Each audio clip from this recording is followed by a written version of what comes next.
Bendiciones para todos, hermanos, en el nombre del Señor Jesucristo. Un saludo muy especial para el hermano John Jairo, la hermana Estela, hermano Sebastián y toda la iglesia allí de Miramar en Ibagué. Bueno, les agradezco, hermanos, la oportunidad que me dan de compartir una vez más con ustedes la palabra del Señor Jesucristo. Y les invito para que meditemos por unos minutos en la palabra de Dios. Leemos en Gálatas el capítulo 2, versículos del 11 al 13. Dice así la palabra del Señor. Pero cuando Pedro vino a Antioquía, le resistí cara a cara porque era de condenar. Pues antes que viniesen algunos de parte de Jacobo, comía con los gentiles. Pero después que vinieron se retraía y se apartaba porque tenía miedo de los de la circuncisión. Y en su simulación participaban también los otros judíos, de tal manera que aún Bernabé fue también arrastrado por la hipocresía de ellos. Oremos al Señor, que Dios nos dirija. Señor Jesús, te doy gracias, te glorifico, Señor, y honro tu nombre, porque solo tú eres Dios. Solo por tu gracia, Señor, estamos aquí. Y te agradecemos, Señor, que nos permitas oír tu palabra, meditar en ella, porque por ella, Señor, es que podemos acercarnos a ti y tener comunión contigo. Te doy gracias, Señor, por todo el que está en este momento escuchando tu palabra, y que ella, Señor, corra y se glorifique en nuestros corazones para la gloria de tu nombre. Aleluya, amén. Gloria al Señor. Bueno, mis hermanos, hablemos sobre un tema muy importante, el cual debe primar en nosotros y sobre todo en estos tiempos tan difíciles, de tanta decadencia moral, ante tanta falta en muchos de identidad cristiana, donde muchos venden sus principios o simplemente no tienen la suficiente valentía para mantenerlos y para publicarlos delante de quien sea.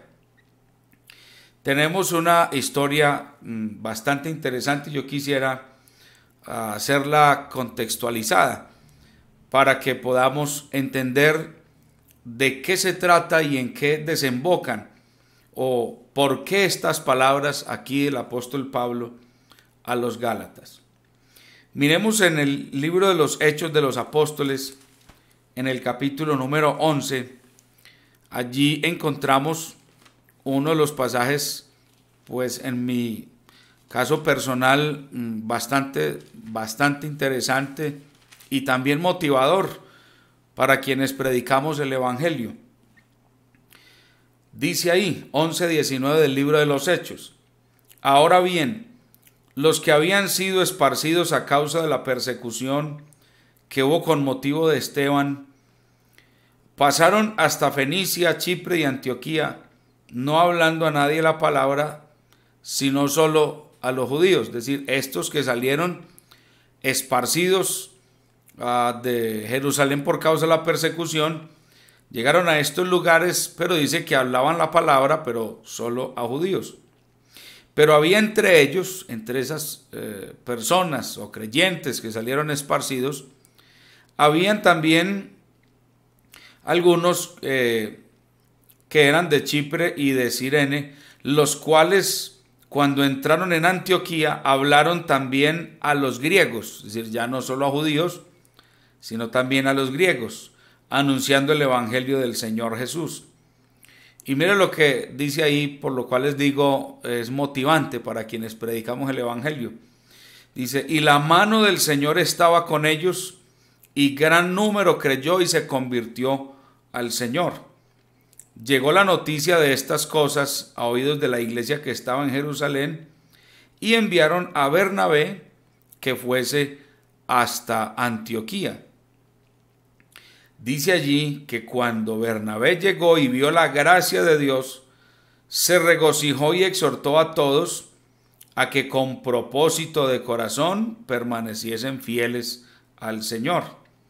Dice ahí porque Bernabé era varón bueno y lleno del Espíritu Santo y de fe, y una gran multitud fue agregada al Señor. Es decir, si bien hablaron la palabra, algunos le hablaron a judíos, luego con la predicación de estos de Chipre y de Cirene, y luego llega Bernabé a seguir predicando, entonces el número creció mucho más, al punto que la iglesia de Antioquía llegó a tener más miembros gentiles que judíos.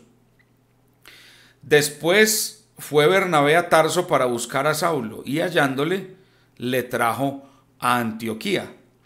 Y se congregaron allí todo un año con la iglesia y enseñaron a mucha gente, y a los discípulos se les llamó cristianos por primera vez en Antioquía. Amén. Ahora pasamos al capítulo 13, donde nos presenta una iglesia que tenía una fuerte actividad espiritual, de predicación, de enseñanza, porque dice que habían en la iglesia de Antioquía profetas y maestros: Bernabé, Simón el que se llamaba Níger, Lucio de Cirene, Manaén el que se había criado junto con Herodes el tetrarca, y Saulo. Ministrando estos o sirviendo estos al Señor y ayunando, dijo el Espíritu Santo: apartadme a Bernabé y a Saulo para la obra a que los he llamado. Entonces, habiendo ayunado y orado, les impusieron las manos y los despidieron.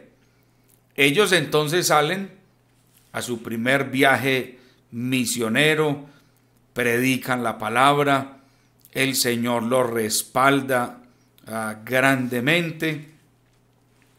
Y luego entonces dice el capítulo 14 que cuando ya regresaron a la iglesia de Antioquía, contaron a los hermanos, reunieron la congregación, la iglesia, y les contaron cuán grandes cosas había hecho Dios con ellos y cómo había abierto la puerta de la fe a los gentiles. Pero entonces en el capítulo 15 surge un problema de tipo doctrinal, y dice allí que algunos que venían de Judea, ¿a dónde? A Antioquía. Venían de Judea a esa iglesia, que se cree una iglesia grande, llegan a esa iglesia de Antioquía y enseñaban a los hermanos, pero lo que les enseñaban no era correcto, sino que les enseñaban diciendo: si ustedes no se circuncidan de acuerdo al rito de Moisés, entonces no pueden ser salvos. Les decían: ustedes tienen que guardar la ley, aparte de creer en el evangelio, tienen que circuncidarse. Entonces, eso para los hermanos que eran de descendencia gentil, pues de pronto traía un poco de confusión y les perturbaba.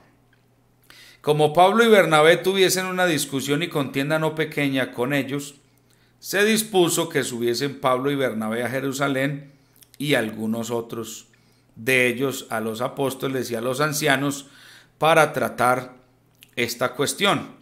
Ahora el versículo 5 dice: pero algunos de la secta de los fariseos que habían creído se levantaron diciendo: es necesario circuncidarlos y mandarles que guarden la ley de Moisés. Ahora encontramos a uno llamado Pedro, considerado líder de la iglesia primitiva, y entonces él se pone en pie y da un discurso a partir del versículo 7, donde él dice: ustedes ya saben, hermanos, cómo Dios hace algún tiempo me escogió para que yo fuera a los gentiles y que ellos por mi boca oyesen la palabra del evangelio y creyesen. Y Dios, dice Pedro, y Dios que conoce los corazones, les dio testimonio dándoles el Espíritu Santo, lo mismo que a nosotros. y ninguna diferencia, escuche bien eso y téngalo en cuenta, y ninguna diferencia hizo entre nosotros y ellos, purificando por la fe sus corazones. Ahora pues, ¿por qué tentáis a Dios, poniendo sobre la cerviz de los discípulos un yugo que ni nuestros padres ni nosotros hemos podido llevar? Antes, creemos que por la gracia del Señor Jesús seremos salvos de igual modo que ellos. Amén. Entonces, el que pronuncia estas palabras es el apóstol Pedro, el que hace referencia a la gracia de Dios, el que dice Dios no hizo diferencia, el que en la casa de Cornelio dijo, en verdad comprendo que Dios no hace acepción de personas. Luego entonces se levanta otro de esos hombres de Dios, uno llamado Jacobo, y él cuenta también o habla acerca de la gracia de Dios y cómo Dios ha querido también escoger un pueblo para su nombre de entre los gentiles. Y cuando el asunto, digámoslo así, llega a un acuerdo, obviamente ahí estaba la influencia, la dirección del Espíritu Santo para organizar las cosas. A partir del versículo 22 dice: entonces pareció bien a los apóstoles y a los ancianos con toda la iglesia elegir de entre ellos varones y enviarlos a Antioquía con Pablo y Bernabé, a quienes eligieron: a Judas, que tenía por sobrenombre Barsabás, y a Silas, varones principales entre los hermanos, y escribir por conducto de ellos los apóstoles, este era el escrito, los ancianos y los apóstoles y los hermanos, a los hermanos que están entre los gentiles, que están en Antioquía, en Siria y en Cilicia, salud. Por cuanto hemos oído que algunos se han salido de nosotros, a los cuales no dimos orden, os han inquietado con palabras, perturbando vuestras almas, mandando circuncidaros y guardar la ley. Nos ha parecido bien, habiendo llegado a un acuerdo, elegir varones y enviarlos a vosotros con nuestros amados Bernabé y Pablo, hombres que han expuesto su vida por el nombre de nuestro Señor Jesucristo. Así que también enviamos a Judas y a Silas, los cuales también de palabra os harán saber lo mismo, porque ha parecido bien al Espíritu Santo y a nosotros no imponeros ninguna carga más que estas cosas necesarias: que os abstengáis de lo sacrificado a ídolos, de sangre, de ahogado y de fornicación, de las cuales cosas si os guardareis, bien haréis, pasadlo bien.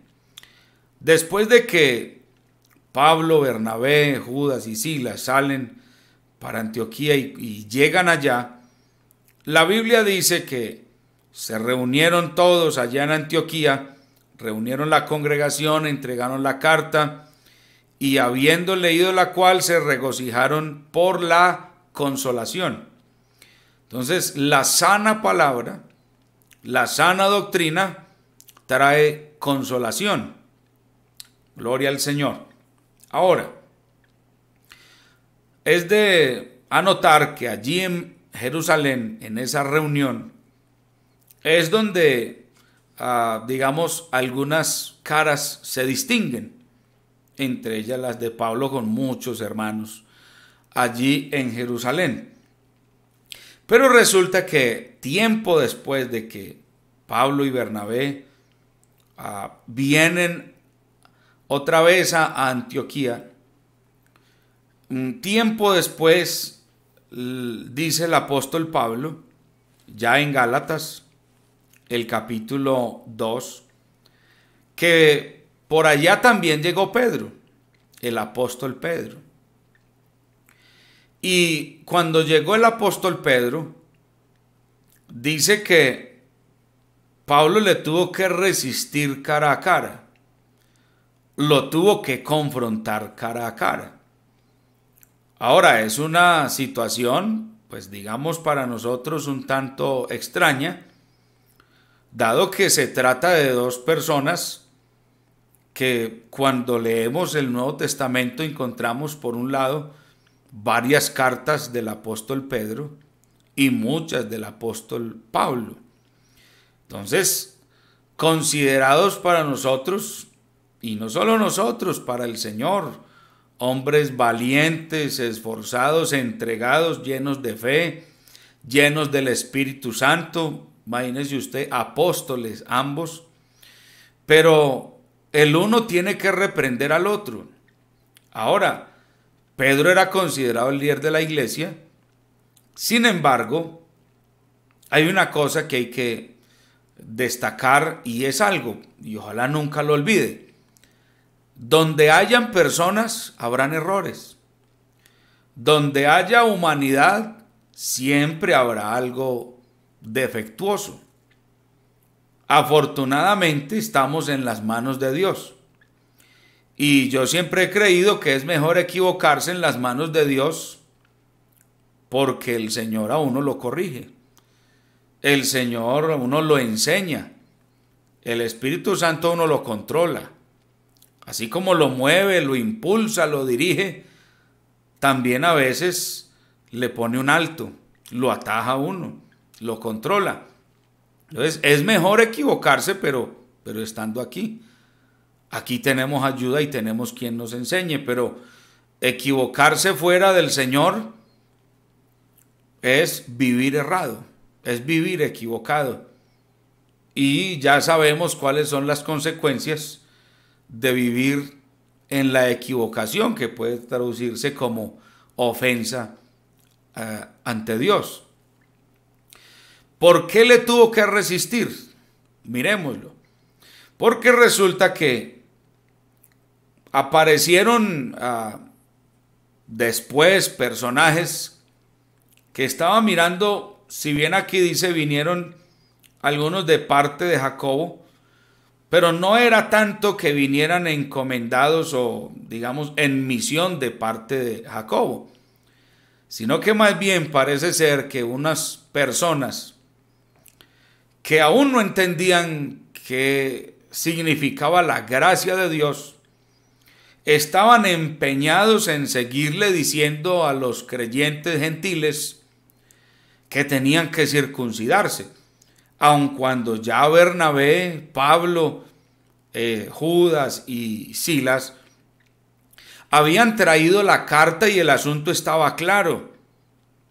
Pero por allá aparecieron y siguieron insistiendo con eso. No, que hay que guardar la ley de Moisés.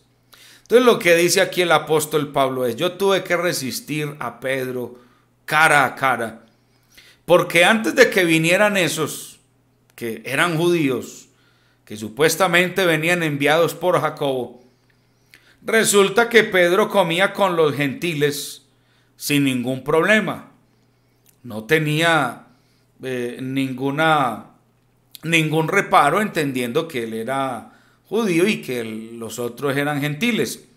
Es decir, Pablo no tomaba el asunto como algo nacionalista o como lo tomaban los judíos estrictos, que veían a los gentiles como perros, como animales inmundos. No, según eso, hasta ese momento el apóstol Pedro simplemente los veía como, hombre, los hermanos en Cristo, sin importar de dónde sean o de dónde provengan. Pero resulta que cuando vinieron los que supuestamente envió Jacobo, entonces Pedro como que se dejó llevar por ese sentimiento de pronto me ven aquí con los gentiles y qué irán a decir. Bueno, un sentimiento no bueno. Y les decía ahora, nos extraña un poco porque se trata de Pedro, el que era el líder de la iglesia en Jerusalén, reconocido así. Pero entonces, mire que el asunto no solo paró ahí, o sea, no fue solo con Pedro, sino que el apóstol Pablo también dice que hubieron otros. Y hay una palabra que emplea el apóstol Pablo porque dice, y en su simulación, y esa palabra simulación quiere decir máscara o falsa apariencia. En su simulación participaban también los otros judíos, es decir, mientras estaban allí reunidos Pedro y los gentiles y los judíos, pues hombre, no había ningún problema. Era la iglesia, los hermanos, pero cuando llegaron los otros de allá de Jerusalén, entonces como que nos vieron acá, como que, ¿qué hacemos? Está como incómoda la situación. ¿Qué irán a decir cuando vuelvan a Jerusalén? Que nosotros estábamos aquí. Entonces Pablo dice, oiga, una simulación, una falsa apariencia. Llegaron los otros y ya no comen normal, ya no se comportan normal como con los gentiles, ya no son tan cercanos con los hermanos de descendencia gentil, sino que ya se hacen, es como del lado de los judíos y se apartan de los gentiles. Oiga, increíble eso, pero cierto, sucedió. Entonces, dice que no solo Pedro, sino también los otros judíos, de tal manera que aún Bernabé, y aunque nos sorprendemos de Pedro, deberíamos sorprendernos más con Bernabé, porque es que Bernabé fue el primero que envió la iglesia en Jerusalén cuando escucharon que el evangelio había llegado a Antioquía, y Dios le usó para que se convirtieran muchos gentiles. Entonces podría sorprender incluso más la actitud de Bernabé. Pero Pablo la tenía clara. Él había entendido y tenía una revelación y una comprensión del evangelio demasiado grande. Y uno puede constatar eso cuando él mismo dice, conozco un hombre, no sé si en el cuerpo o fuera del cuerpo, pero subió hasta el tercer cielo y escuchó cosas. Él experimentó unas cosas que él dice, aquí en la tierra no se pueden decir. Eso es de otro nivel. Entonces tenía una comprensión del evangelio tal, y él la tenía claras las cosas, cómo era.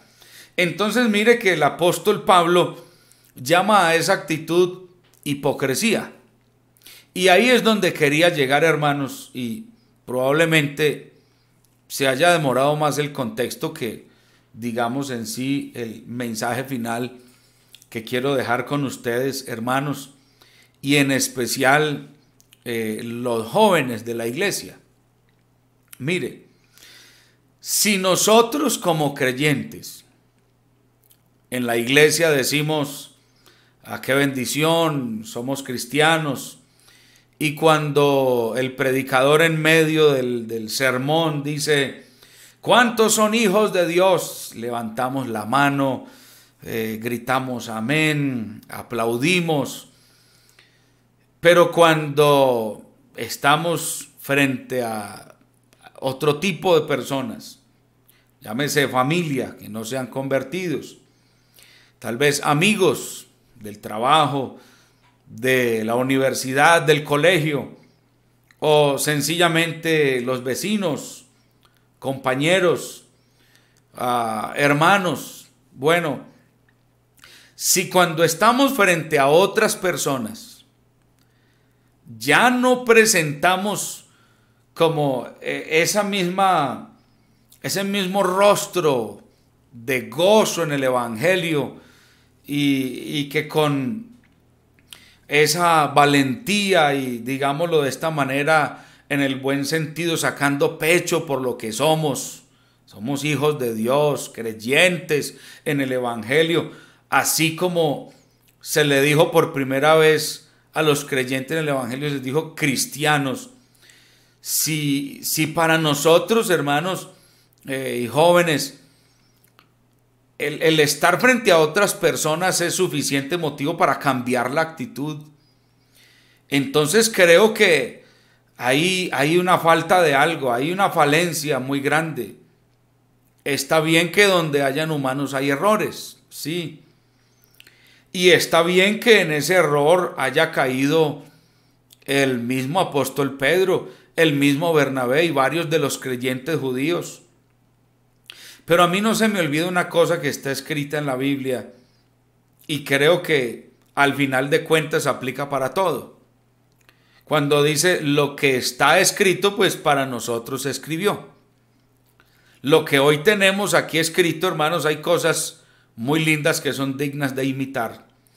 Pero también hay otras cosas que están ahí, que no son tan bonitas, que no las produjo el Señor, pero que precisamente están ahí y el Señor quiso que ahí estuvieran para que los creyentes de hoy y de todos los tiempos tengamos claro en cosas en las que no podemos caer. Imagínese usted, estimado joven, jovencita, en este tiempo de tanta decadencia moral, de unos niveles tan bajos en cuanto a los valores, gente que no respeta la autoridad, gente que quiere rebelarse contra todo y sin razón, solo porque quieren vivir en el desorden o hacer lo que les parece. Jóvenes, multitudes de jóvenes hoy que no tienen rumbo, no tienen identidad, son víctimas de otros que los llevan como esclavos, utilizando argumentos psicológicos y hasta políticos. Entonces, una decadencia moral, espiritual, los valores de la sociedad por el piso. ¿Cómo le parece a usted? ¿Cómo evalúa usted el hecho de que frente a otros cambiemos la actitud cuando en el templo decimos aleluya, gloria a Dios y soy cristiano y hasta lloramos y todo, pero ante otros cambiamos la actitud? ¿Por qué no sostener lo mismo? ¿Por qué no decir lo mismo? ¿Por qué no decir frente al que manifiesta que es ateo? Aunque pues la Biblia no menciona ateos, sino más bien necios. Dice el necio en su corazón no hay Dios. Pero aún ante ese, o al que presenta ideas raras, extrañas, al que dice no, yo apoyo el aborto, o que legalicen las sustancias psicoactivas, las drogas. Hombre, ¿por qué cambiar la actitud? ¿Por qué como agachar la cabeza? ¿Por qué sentirnos menos o inferiores sabiendo quiénes somos nosotros y qué hemos recibido? Porque hay muchos que les parece que ante la mayoría es mejor callar. No, déjeme decirle que no. Nosotros no estamos aquí para cerrar la boca, aunque hayan muchos que digan lo contrario a lo que enseña la palabra, o que otros digan que va. Eso que dicen los evangélicos es un error o eso está pasado de moda. Aunque la mayoría lo diga, nosotros estamos llamados aquí, hermanos, para mantener los principios y tener un carácter definido. Nosotros somos cristianos acompañados de 1000 creyentes o alrededor de 1000 inconversos. Tenemos que mantener firmes estos principios, mantener la bandera del evangelio en alto y decir el Señor es vida, el Señor es paz, el Señor quiere que todos los hombres sean salvos. Entonces, si somos de los que cambiamos nuestra actitud, la conducta, las palabras, el comportamiento, dependiendo de quién estemos, oiga, el asunto está grave, está grave. Y como les decía, en un mundo lleno de tanta oscuridad, no puede ser que un cristiano también vaya a bajar la intensidad de luz. No puede ser, no puede ser.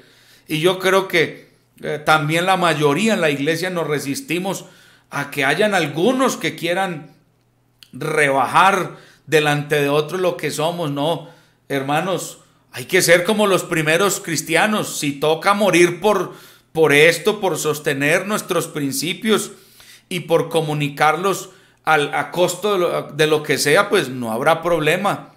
Igual, la vida que el Señor nos prometió no es terrenal, es una vida eternal con Él. Gloria al Señor. Si cambiamos eso, la conducta dependiendo de quién estemos, nos falta firmeza, nos falta carácter y eso nos hace hipócritas, porque ¿cómo va a ser que en la iglesia hasta lloremos, pero en la calle entonces nos hagamos los locos, que hagamos como que no es con nosotros? Así como Pedro, oiga, usted de los que anda con Jesús, usted de ellos. No, ¿qué tal? No, que Dios nos guarde de eso, estimados jóvenes. El Señor está cerca.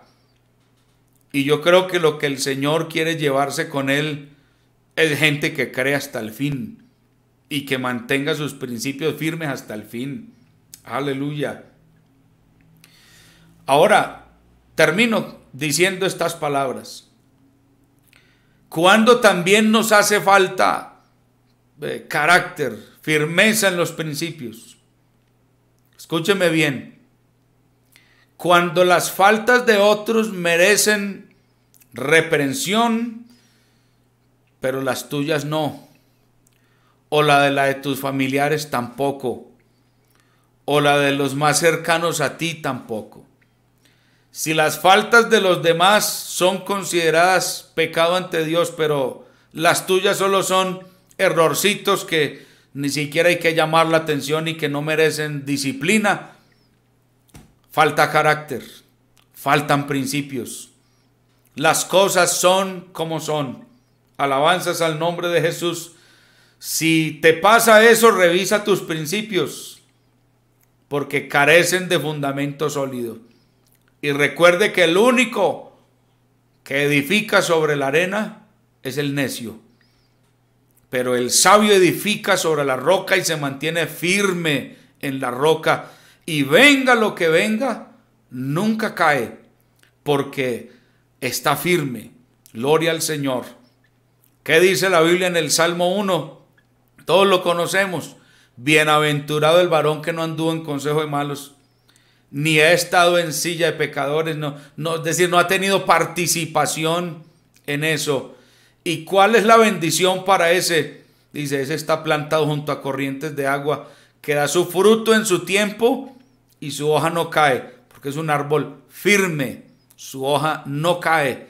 No así los malos, que sencillamente son como el polvo que queda, o el polvillo que sale después de moler el trigo, después de trillar, que eso no sirve para nada, eso se lo lleva el viento.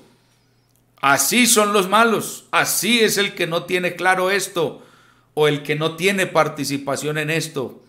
El Señor, así como conoce la senda o el fin de los malos, también conoce la senda de los justos, también conoce nuestro camino, sabe por dónde vamos y sabe a dónde es que habremos de llegar. Alabado sea el nombre del Señor Jesucristo. Ahora mire lo que Pablo le dijo a Timoteo, a quien él le dice verdadero hijo en la fe, a quien él instruyó, a quien él enseñó, a quien él motivó. Mire lo que le dice. Primera de Timoteo capítulo 4, versículo 12. Ninguno tenga en poco tu juventud, sino sea ejemplo de los creyentes en palabra, conducta, amor, espíritu, fe y pureza. Y diríamos en esta noche, ninguno tenga en poco tu cristiandad, ninguno tenga en poco lo que tú crees, más bien sea ejemplo del incrédulo. ¿En qué?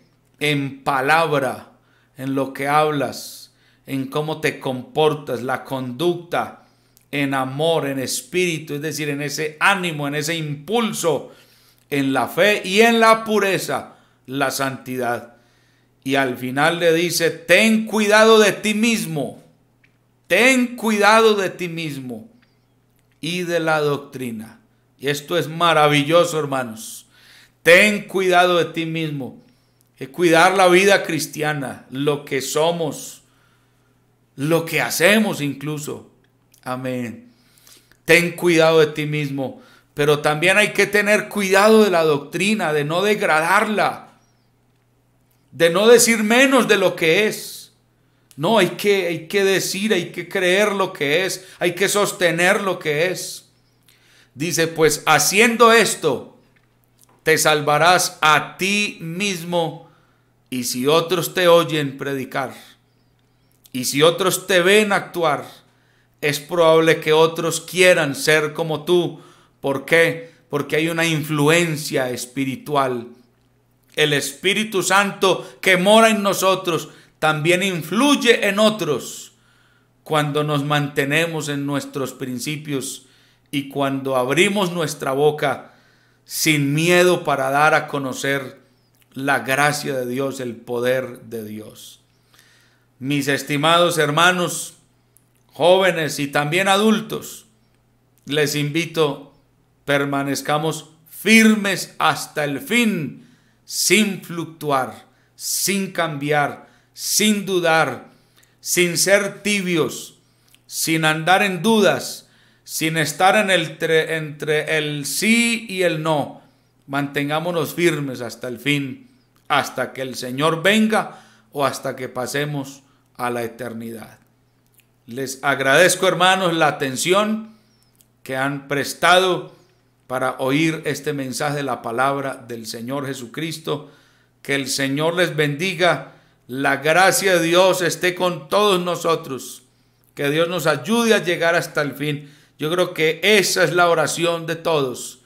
Que Dios nos ayude a llegar hasta el fin.